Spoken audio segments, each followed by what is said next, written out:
Welcome to another episode. Let's see, plans. I'm your host KD. And today we have a special guest. Welcome, Bryan. How you doing? I'm doing good. How are you? I'm good, man. I'm glad you came. Absolutely. So, man, we're gonna get straight to it, man. So, I see you in a relationship with a sister. Oh, you saw that, huh? Yeah, You peeped that? yeah, man. Nice. Yeah, man. Cause like when we first met, I told you this before. Like when we first met, the way how you shake my hand was like a brother. So I didn't think too much of it. I'm like, okay, he probably be around a lot of black people. But then when ran into you at Summerfest and I put two together, I'm like, oh, okay. Right. Yes. So I want to ask, like, like what was that moment when you realized you was attracted to the opposite race? Man, it's so interesting that you asked. Like, honestly, just because I grew up in a small town, and I grew up in a small town in Iowa, so I'm not even from Milwaukee. Okay. And in the town that I grew up in, like, there actually wasn't really too many black folks at all, like, to ever. So I don't know. I definitely was attracted to, like, black women at an earlier age, but, like, there was also no opportunity to ever pursue any sort of, like relationship, or if there was no girls to, like, go try and talk to. Nothing. I don't know. It was weird. But, like, for example, like Brandy, I loved Brandy growing up. I had the biggest crush on Brandy when I was a kid. So that was like your first celebrity crush, you think? Yeah, like legit. Brandy was, I loved her. Oh, okay. I don't know. So it was years and years and years later, like well into adulthood, before there was any opportunity of ever trying to date a black woman. So on the act, so like most people be kind of like uncomfortable of living in their truth, right? So what made you comfortable of like actually like admitting like, hey, I like black women? I don't know.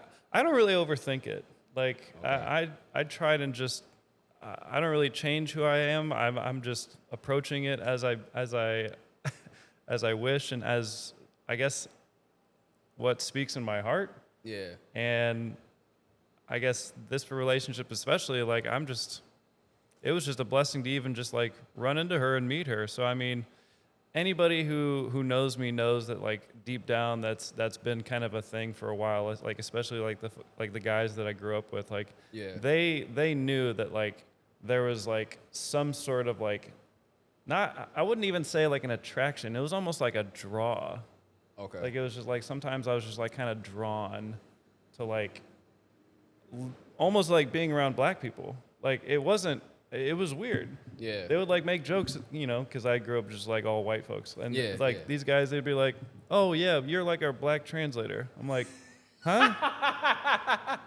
I'm like, I don't think that's true. But I mean, that's go ahead. That's fucking funny. You guys could just talk to him too. It's not that serious. Yeah, because sometimes, I'm going to be straightforward, like, with the black community, sometimes, I'm going to be honest, bro, like, sometimes a black man may be ashamed, not even be ashamed, that's a strong word, they be kind of afraid to admit, like, hey, I like white girls is my type, or, I don't want to date a black woman, I want to date outside my race, I want an Asian, white, Mexican, whatever. Right, so they'll catch flack. Yeah. So did you receive any flack of dating outside your race? No, I mean, well, let me say it a couple different ways. First of all, no, I didn't. Okay. However, a little bit of a disclaimer here.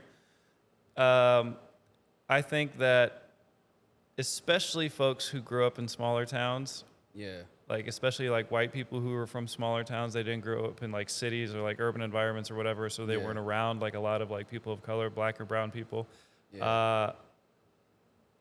They do have this characteristic of sometimes I'm not even going to say sometimes, of often not really saying how they feel. And they kind of just like, they're just like quietly judging, so I mean, I haven't really caught any flack, but I mean, it's possible that someone may feel some type of way about it, but I haven't heard anything about it. So when you say quietly judging, like, what you mean? You feel comfortable, getting into details? Maybe I'll use, like, I could use the example, like, talking about, like, blatant racists.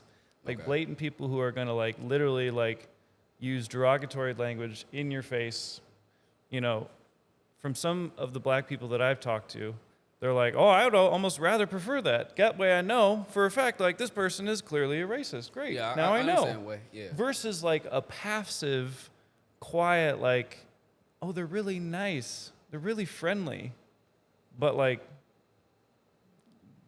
they're actually pretty racist. Like, they got some pretty strong biases that they kind of hold on to, or like, they don't even acknowledge the fact that they have privilege, and they kind of just like say these like weird little, not even weird, but they have these microaggressions. You know what I'm saying? Like again, they act nice. They try and treat you whatever. You know, but maybe internally, like, they're quietly, like, they're not telling you exactly how they feel, but they do feel a certain like thing. So why do you think that? Why do you think they be kind of sugarcoated and be a little nervous? Since you being white, from you know, if you, I know you not like that. Some folks, like, they just don't want to, like, it's so dumb like saying it, but like, this is just my thought. They will do that because they don't want to like stir the pot. They don't want to get people upset. They don't want any conflict. It's conflict avoidant. That's what it is. It's conflict avoidant. And it is absolutely ridiculous. Yeah, I agree. Because honestly, me personally, bro, like, I rather know what I'm dealing with. Or, you know, sometimes some white people, like, they be afraid to say certain things because they don't want to be looked at as being racist and shit like that. And I'm like, nah, like, honestly, the way how you think, the way what you thinking, some black people feel the same way. Yeah. Like, I had this one guy on here, Eddie.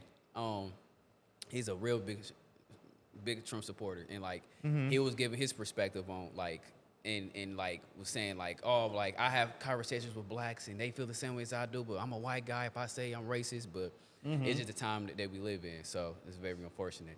But but what I want to ask is, you know, because my mom, she dated a white man. So, and she told me about her experience, like the looks she gets when they in public. Do you deal with those type of looks? And if so, how do you like deal with it? We don't get like, we may get some looks, but we don't get a ton of looks. I do think that, like, it may depend on the situation. Walking down the street, like, we're probably just like minding our own business, so we don't really think anything of it. If it's like in a restaurant or something, like, it's a little bit more close and intimate. Like, we're not just like walking down the street, right? Like, it's a little bit more like we're within the four walls of an establishment.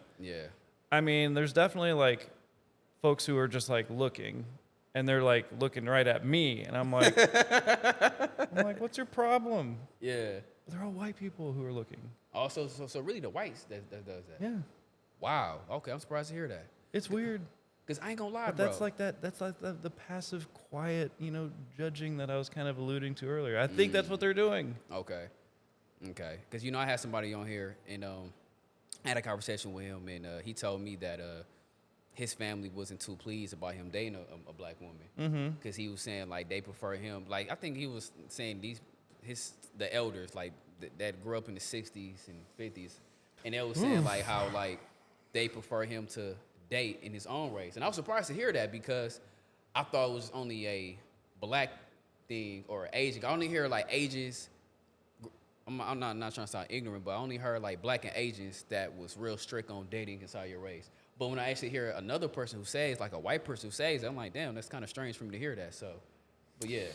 I never heard that, like, growing up. I never heard that message growing up. I do think there's like, I think in every culture and every race, there's probably like a spectrum about like how strict, or not even strict, but like how heavily pressed families are about making sure their children stick to their own, let's say, race.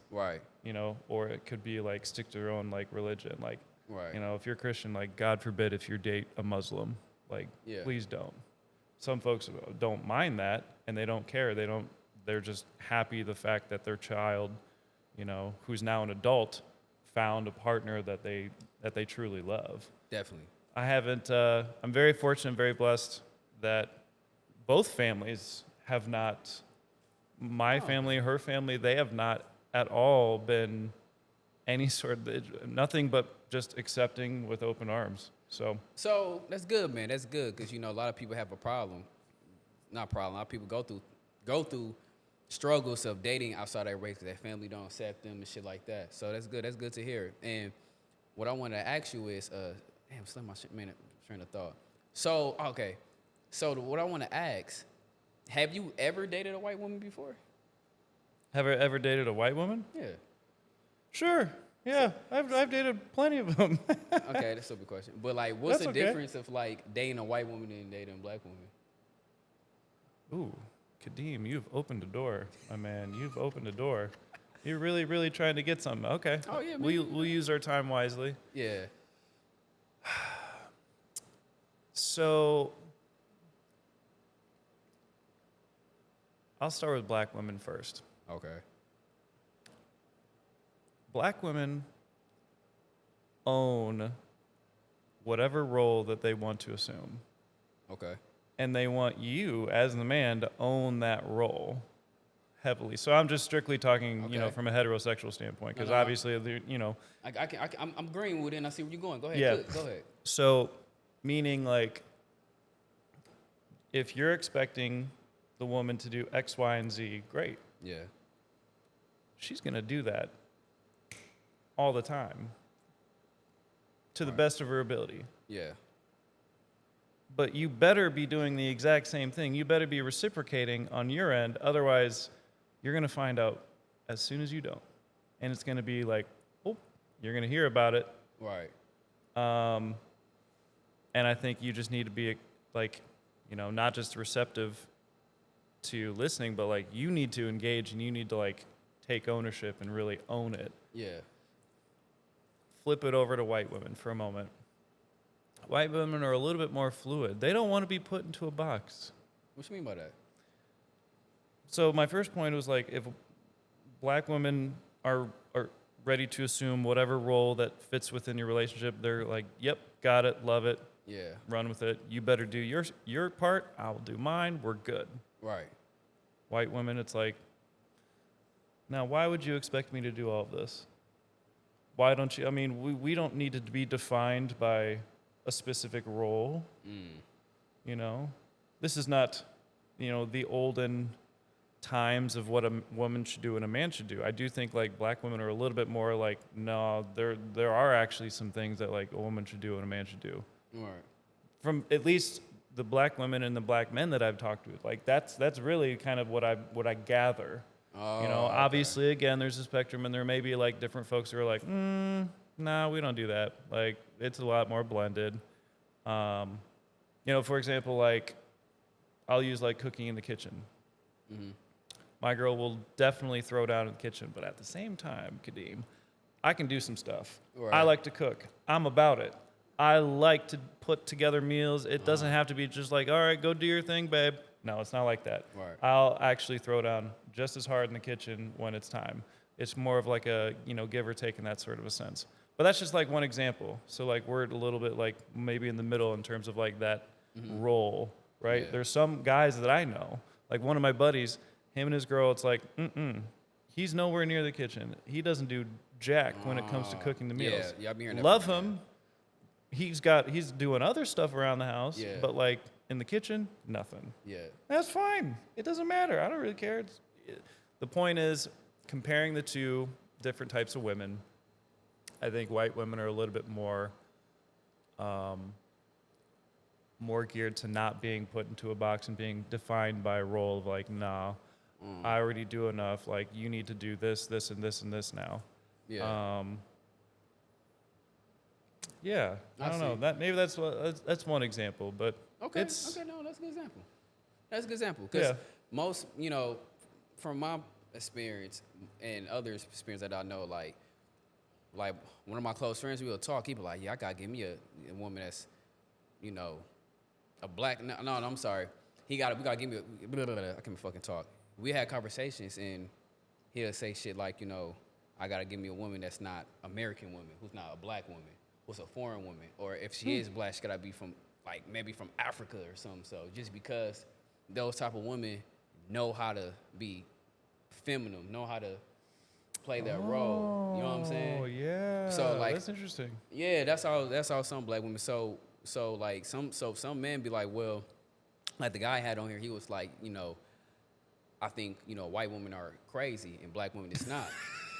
And I'm like, damn. I'm like, cause you talk to a black man, they say the opposite. Like, well, you know what I'm saying? So that shit was kind of like. I do think. I mean, I do think that sometimes like white women can be crazy. Like Really? I'm not gonna lie. Like, but they're like irrationally crazy. Damn, dog, really? I think like they can be so irrationally crazy because they'll take just something so small and they'll just amplify it to like this big old thing, and it's like, wait a minute, what do we? This is not that serious. This is not that deep. What is going on? Man, hell no, man. If a black woman is freaking out, I feel like usually it's justified. Usually, Okay. but you can disagree. I just in my instances, it's like, oh no, she has every right to be upset. Okay. But you can, again, you have more experience than I do. No. I'm not gonna sit here and lie to you. I have not really dated as many white women. I never dealt with a white woman seriously, so I can't say what's true or not. You know what I'm saying?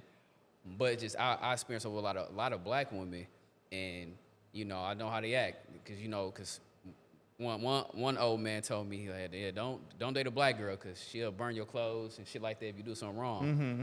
So that always been my impression. You know what I'm saying? But yeah, so I can't say that, but it's kind of strange to hear somebody else say that. I feel like we should have done like a disclaimer before this and been like, hey, by the way, these are just sweeping generalizations. Yeah. Because I know plenty of white women who are actually perfectly great. They're not crazy. They don't make things about themselves. Yeah. And like they don't, and same for black women. Like they may feel like, I don't do any of that. What are you talking about? No, you're right. What is this long-haired white boy talking about? He doesn't know me. Yeah. I probably don't. No, I don't. Yeah. So these are just sweeping generalizations based on my experience, and I feel like that's what you're kind of referencing man. to. It's just open conversation. This is what this podcast is about. Real conversation with real people. Right. So we just having a conversation. That's good. Yeah, man. That's good. Yeah. So, so before we even switch topics, what are the things that your relationship taught you about yourself?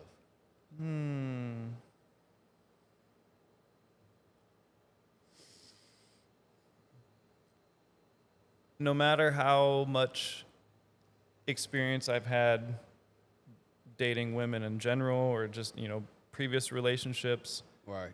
I know nothing. I can know a lot. I have the experience, but like it doesn't matter because like when you're with this person, who you are, in love with, who you've been with for a while, and you see a life with, that you want to live, with this, with this partner. Like you kind of, I don't know. I say the phrase like I know nothing because like I need to kind of work each and every day of making sure that like I am constantly trying to figure out not just like her as a person, but like also like her, her isms, her idiosyncrasies, things that would best support her, how to tackle when the feelings are coming in, like when she's upset, like how to respond when she's just. And even for myself, like how to be a better communicator. So I don't know.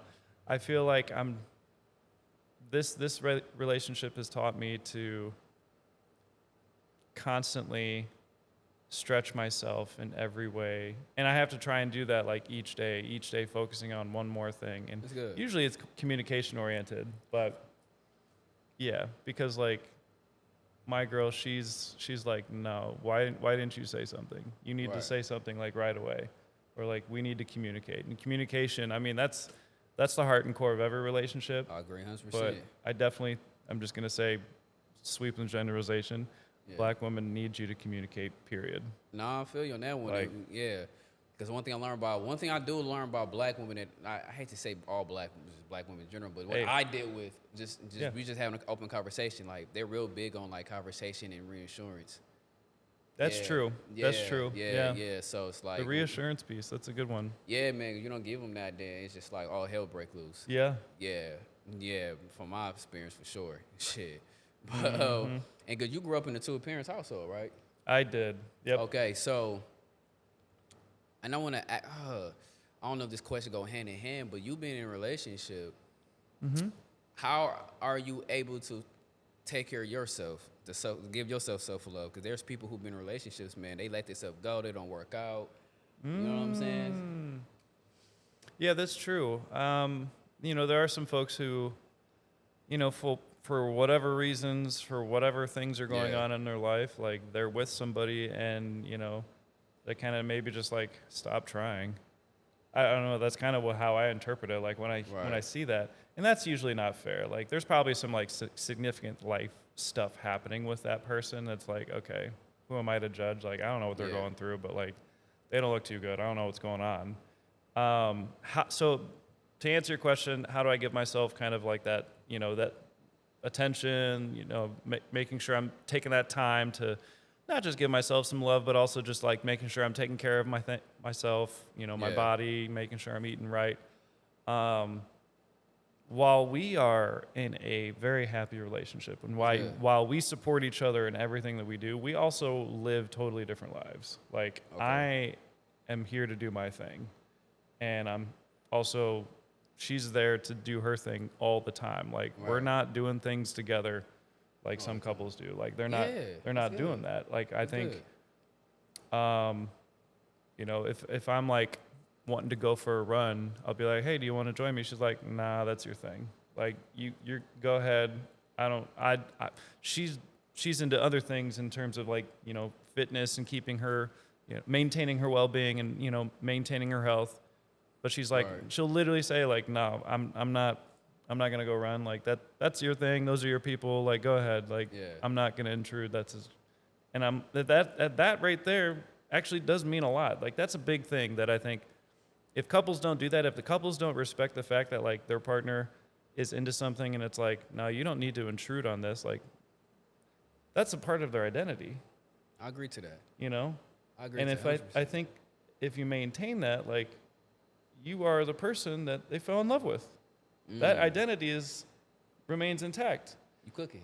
Right? Yeah, you cooking. Like if you were into fitness, great. They probably fell in love with that because they were like, oh, okay, they're into this. They're into maybe weight training. They're into yoga. They're into spin classes. I don't know. They're into like whatever the case may be. Like they're into being active in some way, shape, or form. And if they were attracted to that because that was a part of your identity, then you need to maintain that because that also brings you joy. And it's so crazy, bro. A lot of people don't stick to that. Like some people, when they get in relationships, man, they just lose themselves. Like some people, like I told this one guy, he said, yeah, I was in a relationship. That's a shame. Yeah, he was like, yeah, I was in a relationship for this amount of years, and I forgot about myself.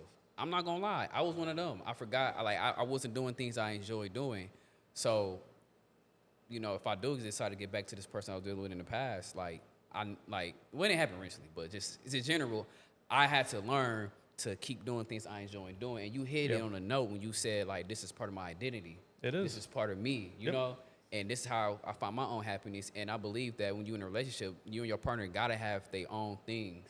So, like, my thing is this, your thing is that. And I believe that you guys gotta stick to that. You know what I'm saying? Yeah. So, no, that's dope, bro. That's really dope. And what I want to ask, like, 'cause, you've been in a relationship. How do you, I'm speaking for you, how do you stay consistent of taking care of your body? I mean, I can break it down for you. Man, come on, break it down, man. Break it down, man. I like to keep everything pretty balanced, and I like consistency is huge. Like, if I'm not having a consistent schedule, then that means it's going to be easier for me to get off of it and to then kind of become more inconsistent and to let things go, blah, blah, blah. Yeah. There's two main things that I'm like really into, because I grew up as an athlete in a small town, so I played a bunch of sports. Yeah.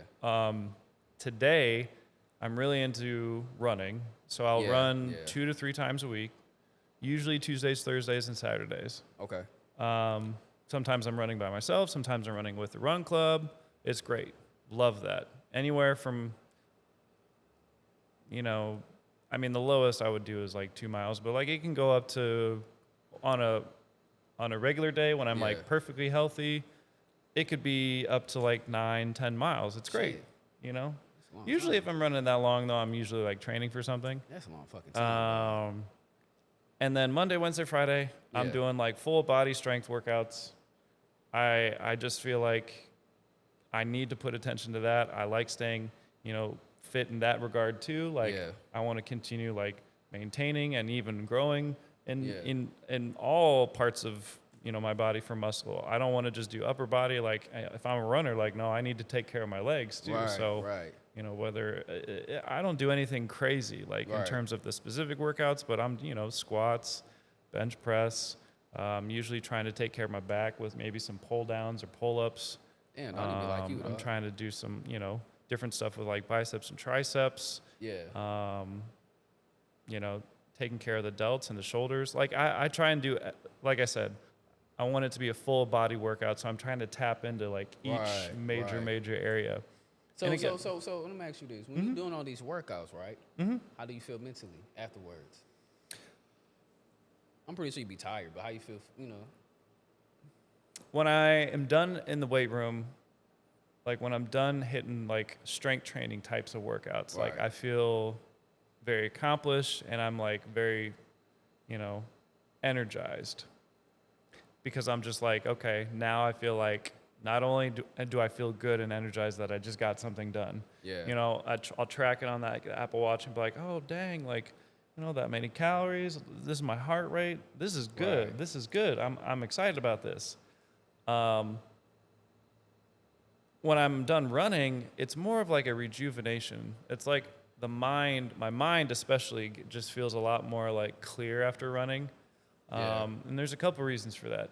If I'm running by myself, even if I'm listening to music, if I'm running by myself, I'm usually just thinking about stuff. It's a great way, like running, walking, like it is such an amazing activity to do because it just rejuvenates your mind. So if like there's stuff going on, like that's a way for you to like process it in a healthy and proactive way. It's amazing. So like I'll have some of my best thoughts come in.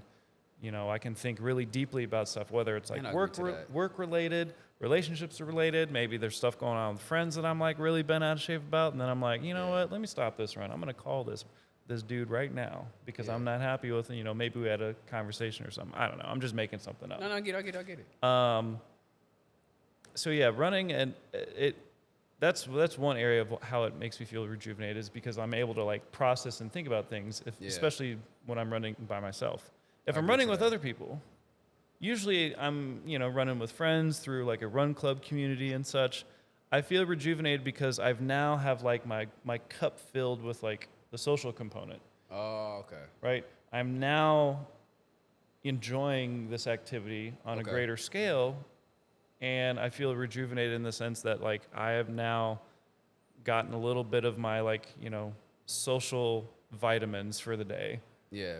Because we need that. Like us as humans, like we don't need to just like eat right, take care of our bodies and, stay hydrated, whatever. Like we need to talk to people all the time. Like, because that helps our minds as well. Definitely. I feel every time I'm working out in any sort of sense, strength, running, maybe sometimes I'll pivot and get on the bike, which I'll do later today. I ran yesterday, so I'm like, you know what? Let me get on the bike. Yeah, I can relate to you because I used to be a runner. I haven't been doing as much because of my work life, but that's just an excuse. I'm making excuses, but I ain't gonna lie to you, bro. I'm making excuses, but nah, I used to love running, and I still want to. I gotta get my. I'm gonna be straightforward. I've been very sluggish because like my diet, that vegan diet, is really. I'm not saying it's just the foods. I'm not eating the right food with the minerals that keeps me. Like, how can I say this? I won't feel as sluggish. Sure.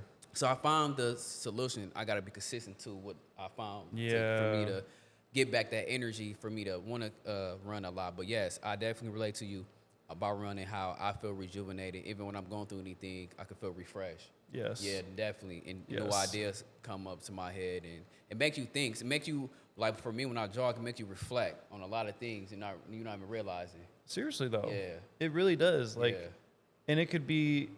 When these reflections are neither good or bad, I think, they can be both, depending on whatever the situation is, whatever you're reflecting about. Like, something just went well. If you just, like, got a new job and now you're just, like, reflecting on you know, all the previous like steps you had to take to get to this point, or like, I don't know, you got into school for something, you're like, dang, I can't believe it.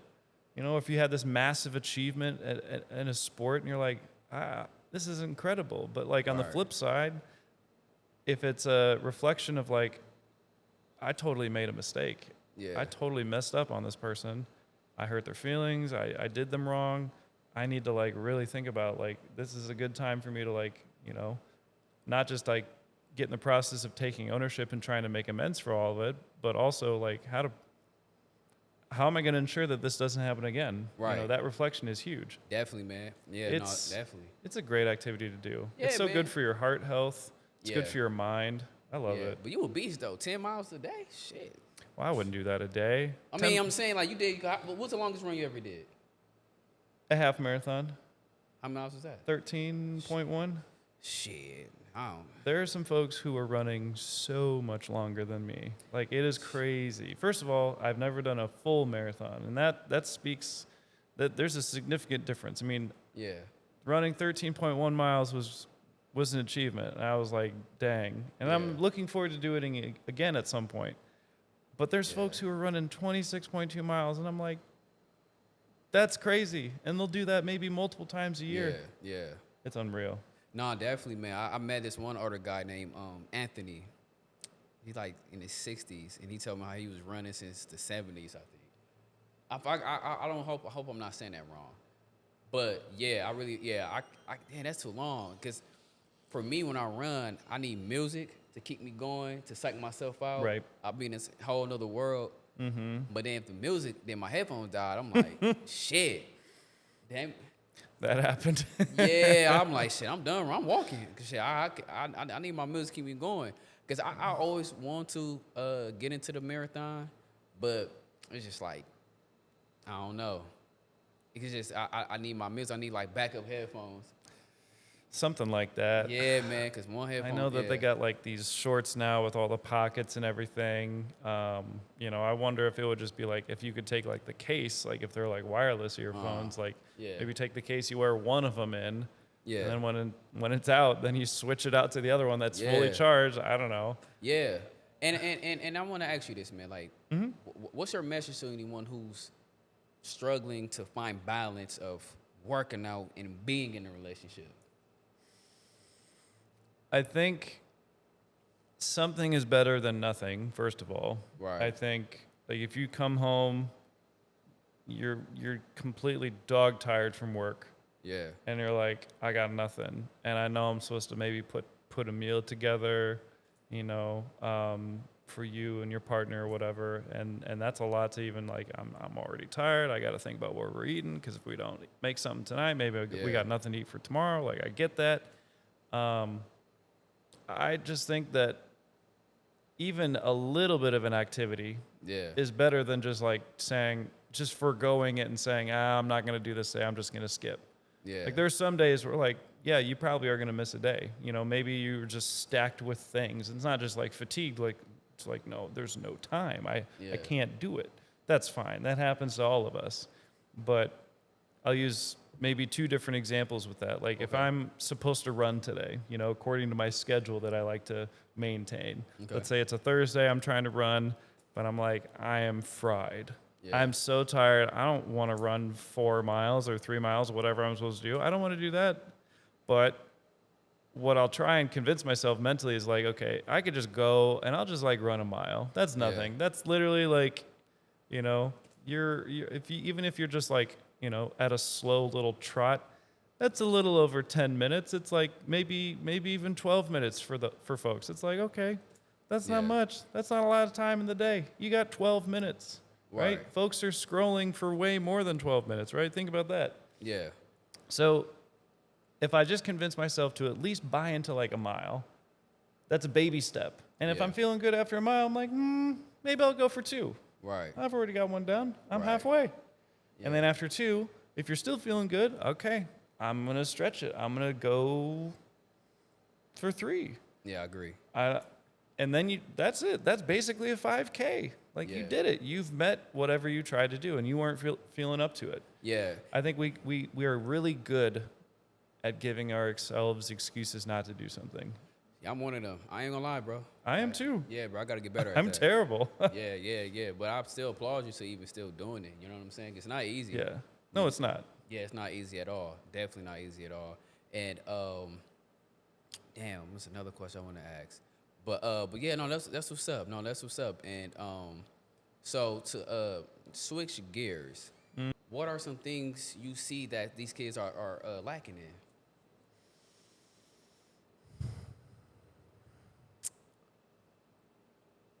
I think today's children. Yeah. So most of my background, I'll just say this first. As an educator, my background specifically was with middle school age children. You're right. So this is probably a characteristic in general, just Yeah. in the type of, if you know anything about the adolescent mind, like they're kind of crazy already. Right. And it's just part of growing up, part of their development. But I'll just say that I feel like today's children have a really hard time controlling a lot of things. Like they don't know how to control like emotions as well as what I feel like maybe previous generations could. Being able to control the tools, aka the technology that they have in front of them, because I feel like because of all the specific complex algorithms that are designed on these apps, they are not built to have that self-control to be able to make sure that they are not being sucked into that. Okay. And since this is regarding like a one parent or single parent household versus a two parent household, when it's just you raising your children, which again I wouldn't know because I don't have any kids. Yeah, same here. I don't either. But what I would imagine the truth is, and what the case is that obviously you're doing everything yourself. You are taking care of the family by yourself. There's nobody else. Maybe you have family around. God forbid if you don't, because then you're putting in even more effort. Yeah. Putting food on the table, making sure they're healthy, making sure they're being taken care of, et cetera, et cetera. But when it's by yourself, you have one less person. That's 50% less supervision. Yeah. Or at least another person to at least take over. Like if it's all on you, right, that can make things a lot harder. So sometimes I would just imagine that tracking that and trying to kind of monitor as these kids are developing, trying to monitor like technology. Yeah. I'll just use that as an example, or like even monitor like how they're communicating online or how they're communicating with their peers, like whether or not they're even doing it the right way. I feel like that is probably the struggle. Yeah. And there's no blame to be given to these parents because, again, they're doing the absolute best they can, and this is the circumstance. Yeah. It is what it is. But I would imagine that when you compare that to like a two-parent household, and again, sweeping generalization, like I feel like with the two-parent household, there's a more likelihood that like one of those two parents, if they're not in the middle of something, they'll be able to be like, okay, you're in the middle of this. I'll tackle this right now. I'm gonna go check them on their phones or on their games or whatever. Like I'm gonna go make sure that like they're not doing this because you're gonna be taking care of this stuff around the house. I'll make sure they're doing their stuff right. When it's by yourself, I feel like that's just a lot more difficult to manage. People are doing it. Yeah, I agree. And I'm sure there's several single parents who are running their house effectively. Yeah. Their kids are completely taken care of, and they're still managing however they're conducting themselves, however these kids are conducting themselves on tech.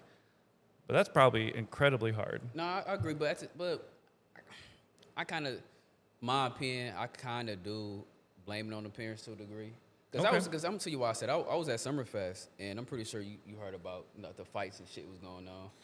And, like, I was there when it happened. So, like, really? Yeah, that shit was crazy. It's just, like, when I was growing up, I couldn't be out that late,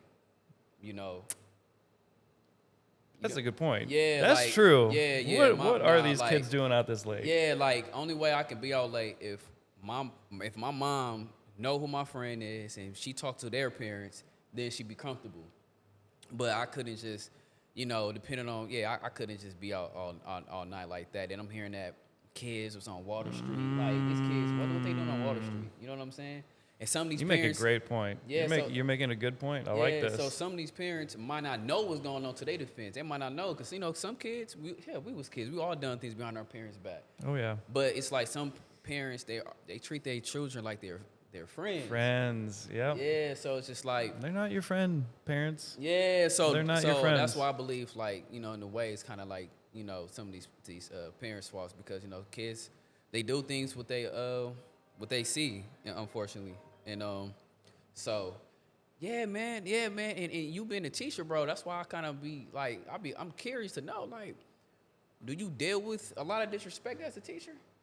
Because I wanted to be a teacher at one point, but I'm like, these kids too crazy, and I might mess around and lose my job. I tell you, I mean, the short answer is absolutely yes. There's Shit. always disrespect. How you deal with that shit, dog? There's always disrespect. I mean, there's a process. Yeah. First of all, I don't take any of it personally. I'm not gonna let myself get offended by a 13-year-old. Man, you a good one. As an adult, if I let that happen, if I let my whole emotional integrity get destroyed by a 13-year-old, I got bigger problems. Because I bet I'm just getting walked over by adults every day. You know what I'm saying? Like, that's a problem. They're going to say some crazy stuff to you. Yeah. And you have to anticipate that. Now, in the beginning of my career, when I was first starting out teaching, like, man, I was getting so irritated. I'd be popping off on these kids. I would be so upset. I would be yelling like I'd never yelled before. Yeah. And then after the fact, I'm like, what just happened? Yeah. This is terrible. I've now destroyed this relationship with this child. Yeah. You know, even if I made some progress in repairing it, like, it was terrible. So I don't take things personally. I usually, if I'm hearing them, I'll just pause before I even respond. I'm like, who are you talking to? Yeah. What do you, I'm sorry, do you even know what you're saying? And who you're saying it to? Because I want to make sure I understand that, you know, you do know what you're saying and who you're saying it to before I respond. Right. Because this is crazy what you're saying right now. Do you understand the ludicrous of this statement? Yeah. And at the end of the day, kids are going to be saying some crazy, crazy stuff because of things that have nothing to do with you. So my job, once I hear those crazy things, I will respond. I will notify parents if I need to. Because they're going to want to know. Because I've also been on the back burner where if a parent finds out and I didn't reach out to them, they're going to be like, well, why didn't you say something? Why didn't you reach out immediately? Why didn't you tell me? Fair point. You know what? That was my mistake, my bad. I will do a better job. So yes, of course, there's some situations I'm going to notify parents. I'm not doing that to like irritate the parents. I'm just like, hey, I've already taken care of this. I just want to let you know this is what's going on. This is what happened. And if I hear any more of this, nonsense, or if there's any more stuff, I will keep you posted. I will let you know, and I'll let you know like what will be done. I'm not calling because I want you to come in here, and I want you to take care of this. I'm not calling because I want this to be your problem now, because that's Parents are gonna be so irritated. Now you're gonna have a kid and a parent irritated with you, right? No, I understand that part. But I just try to build a relationship. Yeah, but see, I applaud you because you said something. You able to basically have self control. Yeah, and a lot of people don't have that. Like, I'm not saying I don't have self control, but like, okay, I have 3 nieces, and I never had to, especially with my older niece. My older niece, I never had to put my hands on her. I never had to threaten her because she always had the discipline. Okay. So I have zero patience for me dealing with a kid who have no discipline. So if I gotta like, you know what I'm saying? So it's not that I don't have self control. It's just like, maybe I don't know. Maybe somebody listens and say, well, he don't have self control. I don't fucking know. Right. But my point I'm saying is that I just have a zero tolerance for dealing with a kid that have zero discipline. I gotta cause I don't curse. I don't have, you know what I'm saying? But if I gotta like sit your ass down, I know you can't do that because you're a teacher, but I'm just saying, just like. Absolutely not. Yeah, but I'm just saying like, it gets, I feel like if I gotta talk to a kid and I gotta like use cuss words, it's just like, that's not the kid for me to babysit or even, watch. You know what I'm saying? That's just me though. But Yeah. for people who doing that type of job, man, like I applaud you. 'Cause that shit is not easy. Then you gotta deal with parents who's kind of dysfunctional too. Then you gotta see where they get it from. You know what I'm saying? I've definitely ran into that a you few ain't gotta times. say, I say it for you, I've brother. ran into that a few times where Yeah, I'm man. like, Okay, I see the apple this don't fall makes from the this tree. makes sense. So you teach what? I didn't even ask. What grade level you teach? So it's funny because maybe this changed from the last time we talked. I Yeah. did get into a different role now. Okay. I was teaching for I taught middle school math for about 10 years. The last school I was at was St. Augustine Prep. I was Okay. there for a little over 2 years teaching 6th grade math. Now I'm actually in a role where I'm at St. Raphael the Archangel. It's a small little Catholic school off of South 31st and Lincoln. Yeah. And I'm now the dean of academics there. So I am now stepped into like an administrator role. So Okay. that's been a new and refreshing, I guess, start to this new chapter of working in education. Because I don't ever want to like really, if I'm just going to be honest with you, I don't ever want to leave education. I'm always going to consider myself as like some form of an educator. And at the end of the day, like I want to be a servant for kids. I want to be able to serve children first and That's foremost. good. What made you want to be a teacher anyway? That's that because of that? I think my first like initial like instinct of wanting to be a teacher came when I was in 7th grade. Oh, okay. When I was in 7th grade, I had this amazing teacher. His name was Mr. Lyons. Okay. And he had a nickname, Lino. Okay. Which you could only call him Lino, however, if he gave you a nickname first. And I'm like, what? Yeah. Okay. So my last name's Johnson, so he called me Johnny Bomb. And I'm like, Bomb. Johnny Okay. Bomb? All right, I like Okay. that. You know, and he just like, you know, he gave all sorts of like crazy. There was like a classmate of mine, her name is Yeah. Kathleen. The nickname he gave her was like Lean Dog. Okay. And it's just like weird, fun, like, Yeah. you know, innocent little nicknames. They Yeah, weren't yeah, anything yeah. like, you know, even like it wasn't like a nickname like Squints, you know, like someone who like squints every time they smile. Like some folks may feel some type of way about that, Yeah. but it was even to that level. So anyway, long story short, he taught math and science, and he just was like an amazing teacher in terms of like relating with kids, putting in the emotional time with them. He made it so enjoyable. He was funny. He cracked appropriate jokes with them. Like it never crossed any boundaries.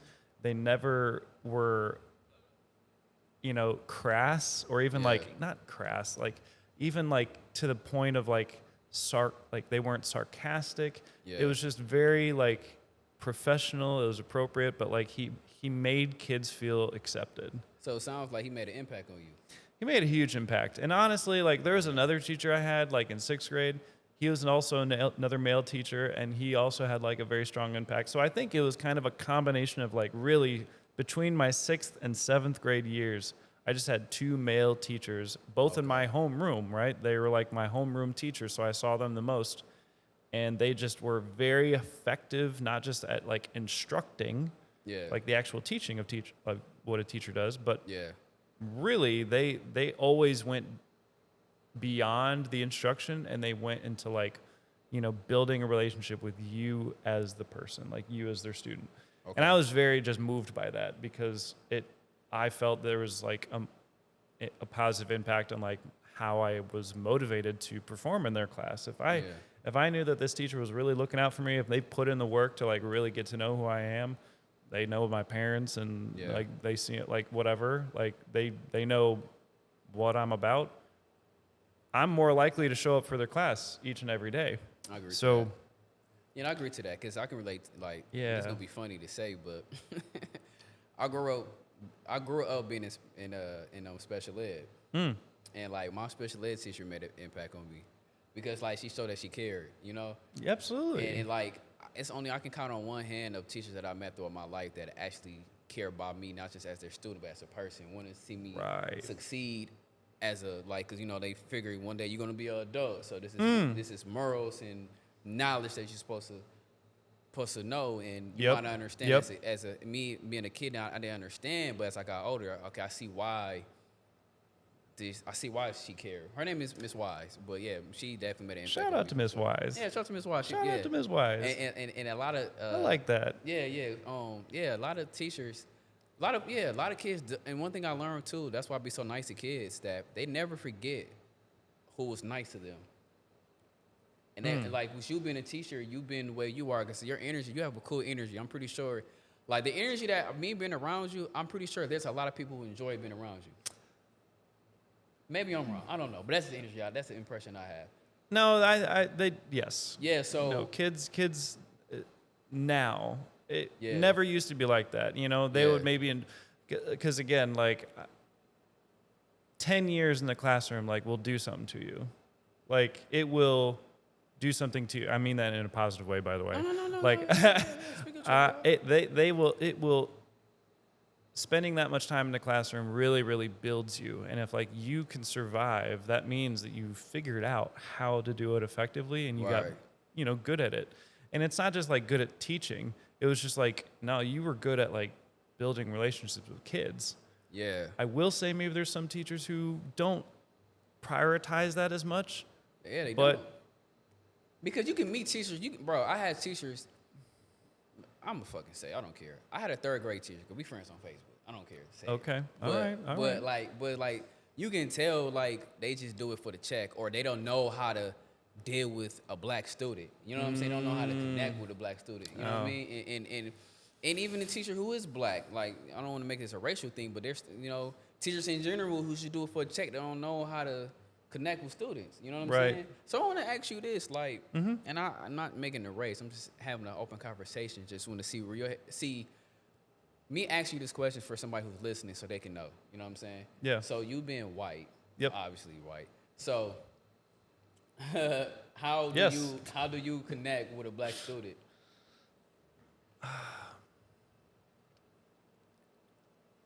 I think my initial angle is that like I need to just treat them first and foremost as an individual, because like what I'm not going to do is I'm not going to like put any student, black, brown, what other ethnicity, any other ethnicity, I'm not going to put them in a box of like what I think of them to be. No.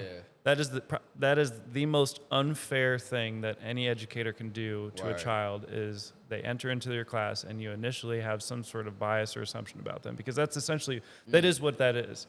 Especially if you're a white educator and if you are serving black and brown students and you take it upon yourself to, see a roster of names or you see, classroom full of kids and then you start having some, assumptions come about, like they're dressed in a certain way. It's like, okay, just stop. Stop.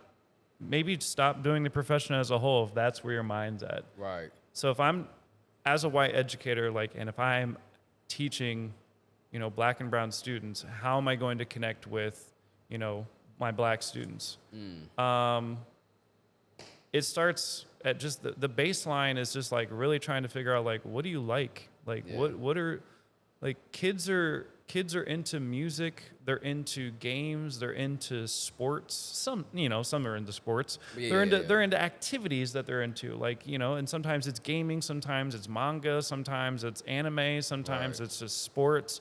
And so I just try and figure out like it's like an interview. It's like I'm trying to like deduce, what are you into? What are the things that like make you?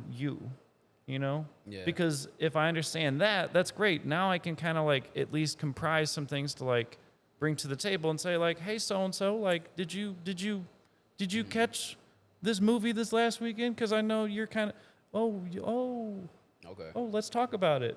Let's talk because now we have something in common. Yeah. I'm trying to find like what are the things that we have in common, and if there's things that we don't have in common, that's cool, that's fine. But let me at least try and put in the effort of understanding and recognizing that like you're into some stuff. And if they tell me, hey, Mr. Johnson, you should totally like go watch this thing, or like there's a song I want you to go listen to. I'm like, all right, great, write it down. I'll listen to it literally after school.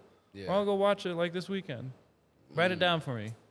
You know, I see. That's how you connect. I'm just trying to connect with them. You know, it doesn't matter like what race the student is or like where they're from or what their background is. Like you as the educator, if you are trying to teach them into a class, like in a class, whatever the subject area is, it doesn't matter. Whatever the level is, you need to put in the work each and every day. Right. Because you have upwards of 30 or more kids in your class sometimes. Right. Like you're not just going to be able to do this for like a month at the beginning of the school year and expect results to come in, you know, fall into your lap. That's not going to happen. Yeah. This is a process that takes the entire school year. And sometimes if it's a school where you'll still be seeing those kids, it just never stops. Yeah. It's that day in and day out of really trying to like figure out who they are, what they're into, and that's like, you know, the baseline. What are they into? Then you can kind of get into like some of the deeper stuff as they're comfortable, because there is a line. Yeah. Like I don't expect them to talk about everything about me. That's okay. I'm not going to get offended by that. Right. But I hope and pray that they do have some sort of an adult, like a trusted adult in the building. Maybe it's another educator. Maybe it's like an EA. Maybe could be an administrator, or maybe it's like a custodian. It could be literally anything. A school nurse. Shoot. It could be anybody within the four walls of that school. But once I've established like what are they into, then I at least try and like, you know, ask questions about like, hey, like how was your weekend? Oh, you hung out with your cousin? That's cool. You hung out with your cousin. You closer with your cousin? Is that like which side of the family? Was that like mom, dad? Oh, that's your mom's side. That's cool. That's really cool. Yeah. So you guys really close. Where do they go to school? You know, it's just like you're showing an effort to at least try and like, that you care, and you're just trying to have a friendly conversation with them. Okay. So this is It's the time. You just got to put in the time. Yeah, I like that. I like that answer. And this is what I want to ask you. This is my last question. We're going to wrap things up. So you being a teacher, what is the... You being a teacher, what is the main thing that you learn about yourself? If it ain't just one, you got multiple, you're more welcome to lay it out. That's a great question. Yeah. What is the... I think the biggest thing was really, really finding my purpose. I wanted to be a teacher because I wanted to be... Back then, I remember talking about it when I was really young, like in high school, talking about like, you know, I've solidified after middle school. I'm like, yes, this is definitely what I want to do. I want to be a good leader for kids. I would just want to be like a good role model for kids. I think that was the language I used.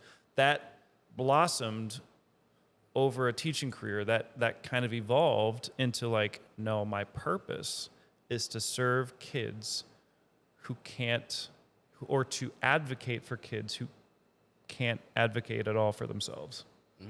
And so I'm really drawn to serving kids from marginalized communities. Yeah. And I didn't know that about myself when I first started teaching.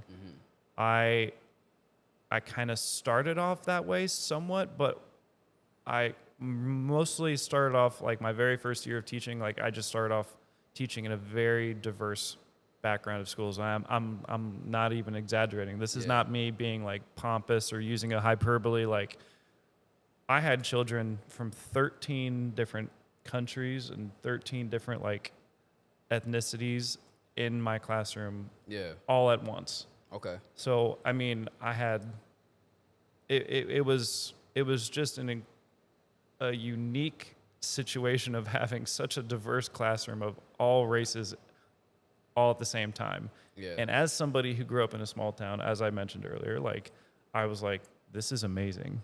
This is like what I've dreamt about since I was a child, like just being surrounded by people whose worlds are very different from my own. And, you know, growing into the teaching role and spending an entire decade teaching, like the purpose has been, yes, or not the purpose, but the desire has still maintained about like, yes, I want to continue to be surrounded by, you know, children and people and folks from backgrounds that are different from my own, because I want to be able to, because inside I feel like I have this just strong desire to not just learn about it, but also to serve them in some capacity. Yeah. And from a children, for a child, for a young adult, depending on whatever age group they are, it could be from K4 all the way to 8th grade. I've never done high school, so I can't speak on that. Okay. But I would serve at a high school too. I would work at a high school. You never know. Shit. It's just been, the purpose has just grown so much more to like being able to serve and advocate for kids who are not being served. Let's just say that. Like maybe they're just flat out being abandoned. They're being left out. Like they're just being looked at as a statistic. Yeah. Well, man, that's all the questions I have, man. I want to appreciate your time and appreciate the knowledge you was kicking. And looking forward to your success and whatever I can do to help you promote whatever, any events, anything you want to promote. I love you. Bring you back on, man. This was a cool conversation. Absolutely. I'd love to jump on anytime. Oh, yeah, for sure. Appreciate the time, man. Yeah, for sure.